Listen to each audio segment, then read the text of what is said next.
Bom dia, sétimo ano. Tudo bom com vocês? Espero que sim. A nossa última aula foi na sexta-feira, que eu mandei vídeo para vocês, né? E eu deixei alguns exercícios de interpretação de texto para serem resolvidos. Esses exercícios estão relacionados a poema visual, que nós já vimos sobre isso, poema visual. Nós já estudamos isso, então, na verdade, nós só iremos relembrar todo o conteúdo que nós já estudamos. Só acrescentar aqui informação. O poema visual, ele surge a partir de uma parte na literatura chamada concretismo. Esse concretismo é o poema através da sua forma visual e palavras, né? Essa brincadeira que se faz com o visual e com as palavras, tá bom? E nós vamos falar aqui, vem falando um pouquinho de Léo Cunha, um grande autor e escritor que trabalha bastante esse tipo de arte, né? A arte visual. Então, eu deixei a página 70, 71, deixei a página 69, 70, 71, 72 e 73. A 69 era aquela parte explicando o que seria um poema visual. E vamos agora exercitar. Página 70, correção. Por que você acha que o poema a seguir foi escrito dessa forma? Então, isso daqui... Qual poema? Poema a seguir, né? Por que ele foi escrito dessa forma? É uma resposta pessoal, mas a gente pode dizer que foi escrito dessa forma para poder chamar a atenção do leitor. O que o formato desse poema lembra? Com base nele, sobre o que você imagina, o que ele irá tratar, né? O que ele vai trabalhar. Aqui, eu não sei se vocês conhecem, né? Mas ele parece um pêndulo. O que é um pêndulo? É algo na ponta, deixa eu explicar aqui. É um cabo, como se tivesse um fio, e algo aqui na ponta que ficasse o tempo todo balançando. Isso é um pêndulo. Então, ele lembra um pouco essa imagem para lá e para cá, para lá e para cá. E a gente então vai ler o texto. Agora leia o poema visual e veja como se estrutura e de que assunto ele trata. Pêndulo. No relógio de parede, os segundos brincam de gangorra.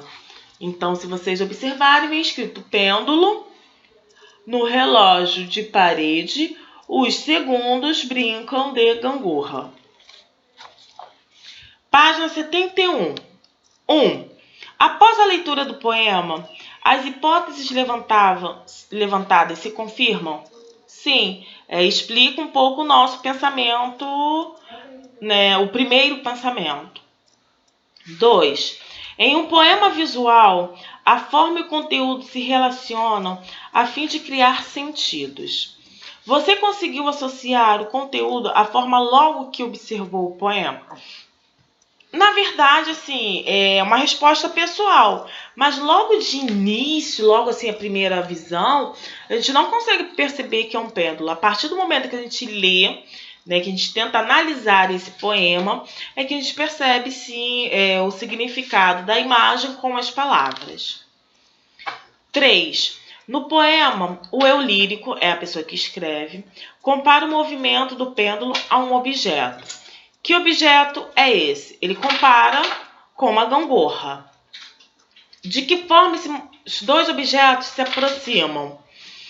Porque os dois objetos, tanto o pêndulo como a gangorra, eles balançam para lá e para cá, fazendo aquele movimento de balançar lá e cá, lá e cá. C. Que outros objetos também poderiam ter sido comparados a um pêndulo? E a gente pode colocar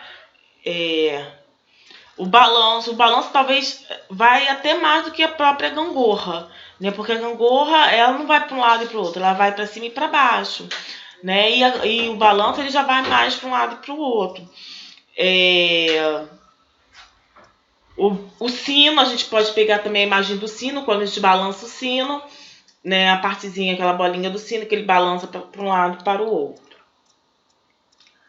Do Explorando Poema Visual. O poema visual de Léo Cunha apresenta uma estrutura que se diferencia do poema Vento Perdido, na página 51. O que é possível perceber de diferente entre esses poemas? Então vamos lá. Vamos voltar na página 51, que aí tem como a gente visualizar melhor. Então vamos lá. Vento Perdido é esse poema. Vocês lembram? Nós já fizemos. Então vamos lá. O que diferencia? Ele quer saber o que diferencia, né? O que é possível perceber de diferente nesses dois poemas? Primeiro que o Vento Perdido, como nós já vimos aqui, ele é constituído de estrofes, ele é constituído de versos, né? Ó, se eu chegar próximo, aqui mais próximo, vocês verão. Ele é constituído de versos, ele é constituído de estrofes. Já o texto, né? Já esse nosso poema Pêndulo, ele não é constituído assim, né? Ele é bem diferente daquele outro que nós vimos, Vento Perdido. As palavras nesse são de formas... as palavras formam os versos, mas quando eu falo palavras, na verdade o P, o EL. Então, assim, na verdade, as palavras são separadas para que a sua forma pareça versos. Então, assim, suas formas pareçam verbos, mas assim, como se estivesse se movimentando. Então, esse nosso segundo texto, Pêndulo, na verdade, ele trabalha primeiramente o visual e depois o conteúdo. E os Ventos Perdidos, da página 51, ele trabalha, você logo percebe os blocos, né, as divisões que se tem de estrofes e os versos. Então, assim, estruturalmente, visualmente, eles são completamente diferentes. B. Apesar das diferenças, por que os dois são considerados poemas? Porque os dois poemas, eles trabalham com sentimentos, com a sensação do leitor, né? Faz com que o leitor reflita, relembre sentimentos, viva sentimentos. Então, assim, ele utiliza recursos poéticos para atingir o leitor, né? Quais são esses recursos poéticos? Os jogos de palavras, né? Ele brinca com as palavras, tanto na sua estrutura, quanto na sua sonoridade, quanto nos seus movimentos. Ele brinca com o poema para atrair o leitor. Página 72, número 2. Analise como as letras e ou as palavras foram organizadas nesse poema. A. O que essa disposição sugere? Tanto as letras e as palavras, elas estão ali para sugerir um balanço para nós, leitores. B. Reescreva o texto do poema em prosa. Se eu fosse colocar em prosa, eu ia colocar tudo reto. Então, eu iria escrever: pêndulo no relógio da parede, segundos brincam de gangorra. Só isso, retamente. C. Ao transcrevê-lo em prosa, o que é possível concluir em relação ao efeito do sentido? Vamos lá. O que é possível perceber? Eu posso perceber que, em relação ao efeito sentido, né, desse texto, eu tenho o quê? Uma maior expressividade do meu poema, né? Eu consigo passar as expressões, o que realmente eu quero sentido através do meu poema.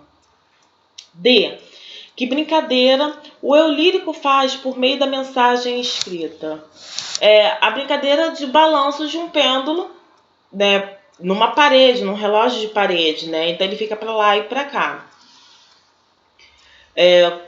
Para poder o quê? Forma o quê? Organizar a presença de segundos, né, que brincam. Né? Então ele marca isso, essa questão de segundos. 3. No final do poema foram empregadas as reticências. Que efeito de sentido elas criam no poema? Que está em constante movimento. Então, que aquele movimento ele não vai parar, ele vai continuar. 4. Porque o espaço gráfico, isto é, a folha em branco do papel, é um aspecto importante no visual.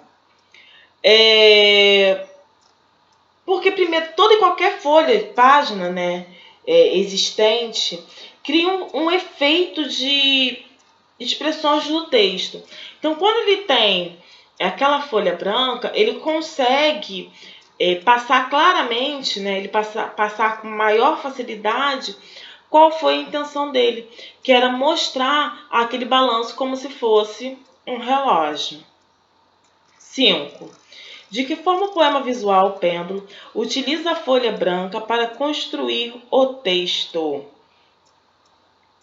Para poder justamente ajudar nessa construção da imagem em movimento. Se fosse uma folha com gravuras ou uma outra folha, talvez a gente não tivesse essa sensação dessas palavras estarem em movimento. A folha branca ela constrói isso, né? A gente consegue tirar isso de uma folha branca, como se fosse em constante movimento. Página 73. As imagens a seguir apresentam algumas possibilidades de distribuir e organizar as palavras em uma folha branca de papel. Observe-as em seguida e escolha uma delas para a realização desta atividade. Então, eu tenho aqui a A e a B. A imagem que você escolheu lembra o quê? Então, aqui, meus amores, são respostas pessoais, tanto a A quanto a B e a C. Então, vamos lá. A imagem que você escolheu lembra o quê? A primeira imagem, a A, lembra um infinito e a B, uma estrela. Então, vocês vão ter que me dizer o porquê. B. Faça uma lista de palavras que poderiam ser utilizadas para formar um poema visual. Então, diante da escolha de vocês, tanto o infinito quanto a estrela, escolham palavras que combinem com elas.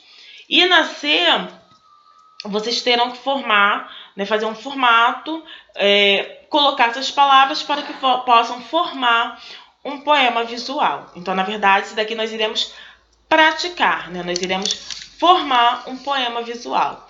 Então, façam, porque eu irei corrigir. Corrigir até a página 73, a que nós tínhamos para corrigir hoje. E deixo para casa o restante da interpretação de texto, que são as páginas 74, 75, 76 e 77.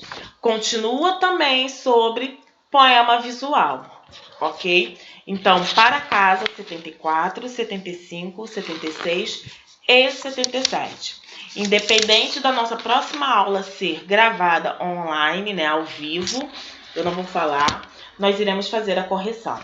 Ok, meus amores? Então, um beijo e até a nossa próxima aula de produção textual.